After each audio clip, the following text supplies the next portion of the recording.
अस्सलाम वालेकुम। आज हम दो छोटे टॉपिक्स की बात करेंगे। एक हमारे पास हो गया इनकम इलास्टिसिटी ऑफ डिमांड और एक हमारे पास हो गया cross price elasticity of demand. सबसे पहले इनकम इलास्टिसिटी ऑफ डिमांड को देख लेते हैं। ये मैंने पहले भी आपको पिछले लेक्चर में भी ये मैंने आपको करवाया था। क्या है ये? Degree to which an increase in income will cause an increase in demand. ठीक है, पिछली उसमें मैंने आपको ये थ्योरेटिकल बताया था, इसमें थोड़ा सा न्यूमेरिकल उसमें बता देता हूँ।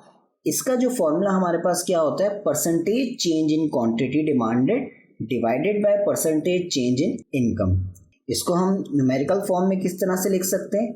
New quantity minus previous quantity divided by previous quantity, और ये होल जो है आपका डिवाइड होगा new income minus previous income divided by previous income. ये जो नीचे वाला आपका जो हिस्सा है ये आपको बता रहा है कि आपकी परसेंटेज चेंज कितनी हुई है आपकी इनकम की, जो यहाँ मैंने ऊपर लिखा हुआ है।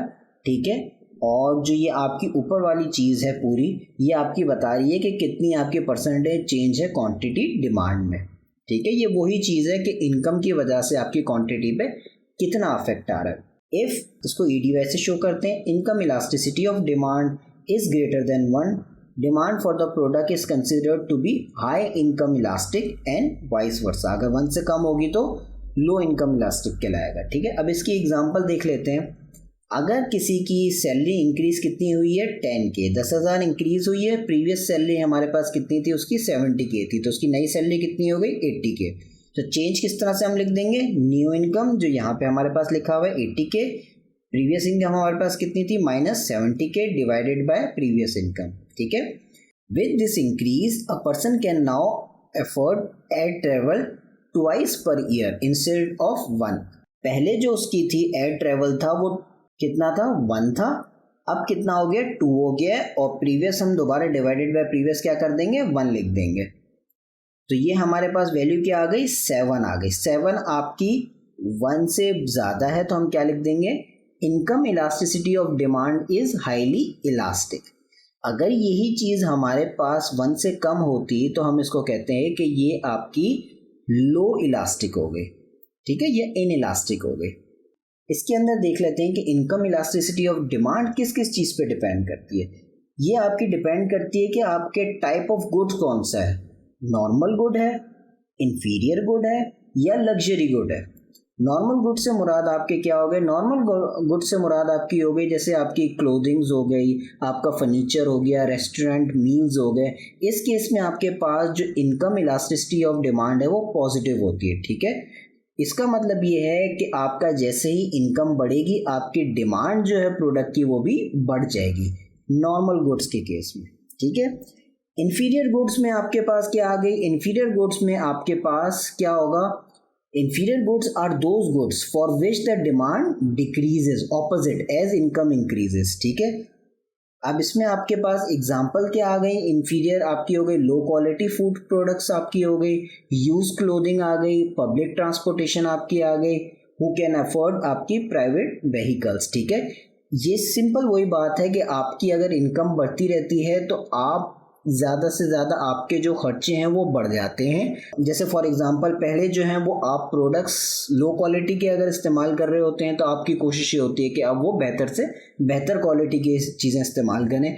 जैसे ये एग्जांपल है, पब्लिक ट्रांसपोर्टेशन पहले आप जैसे यूज़ करते थे, लेकिन अब आपकी सैलरी अच्छी हो गई है, आप गाड़ी अफोर्ड कर सकते हैं, तो आप अब गाड़ी यूज़ करेंगे, प्राइवेट आपकी व्हीकल यूज़ करेंगे। ठीक है, तो इंफीरियर गुड के केस में आपका क्या होता है? बिल्कुल इन्वर्सली प्रोपोर्शनल होता है। सही है।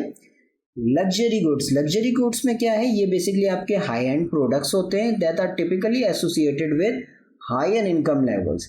दे have an income elasticity of demand greater than 1। पीछे भी हम लोग देख चुके हैं, पिछले लेक्चर में भी हम लोग ये चीज़ देख चुके हैं।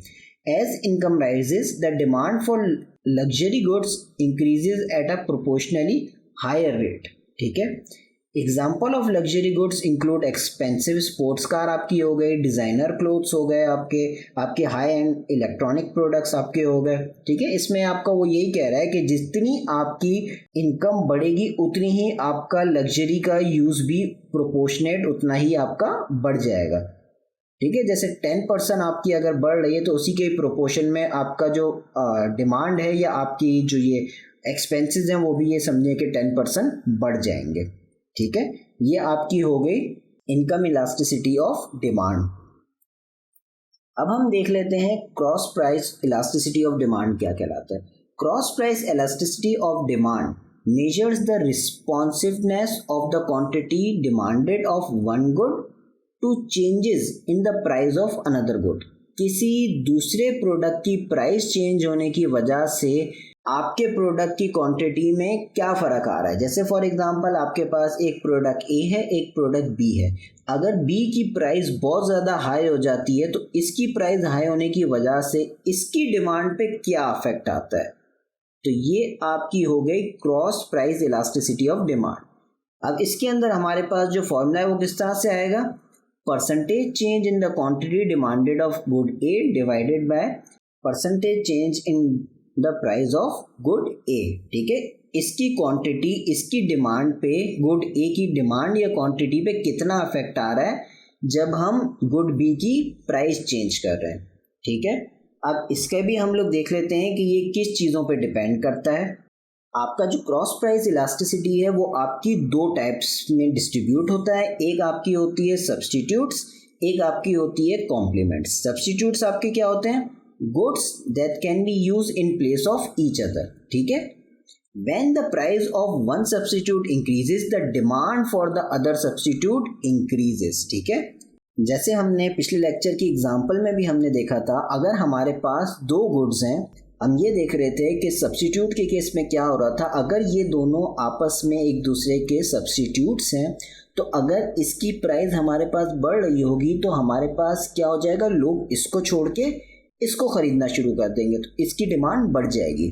तो सब्स्टिट्यूट्स में हमारे पास क्या होता है, when the price of one substitute increases the demand of the other substitute increases। ठीक है, तो सब्स्टिट्यूट में हम क्या कह सकते हैं, सब्स्टिट्यूट में हमारे पास क्या है, पॉजिटिव क्रॉस प्राइस इलास्टिसिटी है। ठीक है, for example if the cross price elasticity demand between the T and coffee is 0.6, a 1% increase in the price of coffee would lead a 0.6% increase in the quantity demanded of a tea। Basically T और coffee को हमने क्या किया है, cross price elasticity हमने निकाली है, जो हम पिछले फॉर्मूले से हम लोग निकाल रहे थे। ये वाला जो हमारा फॉर्मूला था, हमने एग्जांपल के तौर पे हमने एक की क्वांटिटी ली, एक की हमने प्राइस ली।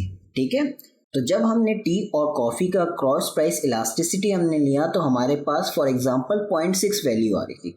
अब इसका मतलब ये है कि अगर 1% भी अगर आपकी कॉफ़ी की प्राइस बढ़ जाएगी ना, आपकी जो टी की है वो डिमांड आपकी 0.6% बढ़ जाएगी, क्योंकि ऊपर जो आपका क्रॉस प्राइस इलास्टिसिटी की वैल्यू जो थी वो 0.6 थी।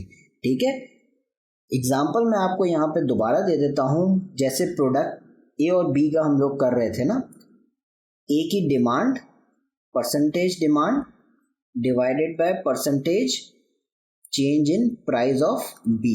ठीक है, यही फॉर्मूला है। फॉर एग्जांपल इसके अंदर हमारे पास जो वैल्यू आ रही है वो 0.2 आ रही है, तो मैं ये कह सकता हूँ कि अगर मेरी इसकी प्राइस, प्रोडक्ट बी की प्राइस अगर 1% इंक्रीज हो जाएगी तो मेरी प्रोडक्ट ए की जो डिमांड है वो 0.2 बढ़ जाएगी। ठीक है, वही चीज़ यहाँ पे लिखा हुआ है। दूसरा हमारे पास आ गया कॉम्प्लीमेंट। कॉम्प्लीमेंट क्या होता है, goods that are typically consumed together. When the price of one complement increases the demand for the other complement decreases. सही है, कॉम्प्लीमेंट का हम क्या कह सकते हैं, नेगेटिव क्रॉस प्राइस इलास्टिसिटी होती है। एग्जाम्पल देख लें, स्मार्टफोन्स और mobile apps. When the price of smartphone decreases, the demand for mobile app tends to increase as more people have access to smartphones। ठीक है, कॉम्प्लीमेंट में हमारे पास क्या केस आ रहा है, कॉम्प्लीमेंट में हमारे पास केस ये आ रहा है कि अगर एक प्रोडक्ट की अगर आपकी प्राइस बढ़ रही है तो डिमांड दूसरे प्रोडक्ट की कम हो जाएगी। सही है, और अगर एक प्रोडक्ट की हमारे पास प्राइस कम हो रही है तो डिमांड दूसरे प्रोडक्ट की बढ़ रही है, तो इसलिए हम लोग ये कह सकते हैं कि ये जो चीज़ है आपकी कॉम्प्लीमेंट है। तो हम ये कह सकते हैं कि क्रॉस प्राइस इलास्टिसिटी अगर हमारे पास पॉजिटिव आ रही है तो उस केस में ये क्या हो जाएगा, सब्स्टिट्यूट हो गया, और अगर नेगेटिव आ रही है तो इसका मतलब उस केस में आपके दोनों प्रोडक्ट जो हैं वो कॉम्प्लीमेंट्स हैं। ठीक है, इस चीज़ को याद रखिएगा, पेपर में ये भी अक्सर पूछ लिया जाता है। ठीक है, तो इस टॉपिक को यहीं ख़त्म करते हैं। होपफुली आप लोगों को ये समझ में आ गया होगा। फिर मिलेंगे अगले लेक्चर में। टिल देन अल्लाह हाफिज़।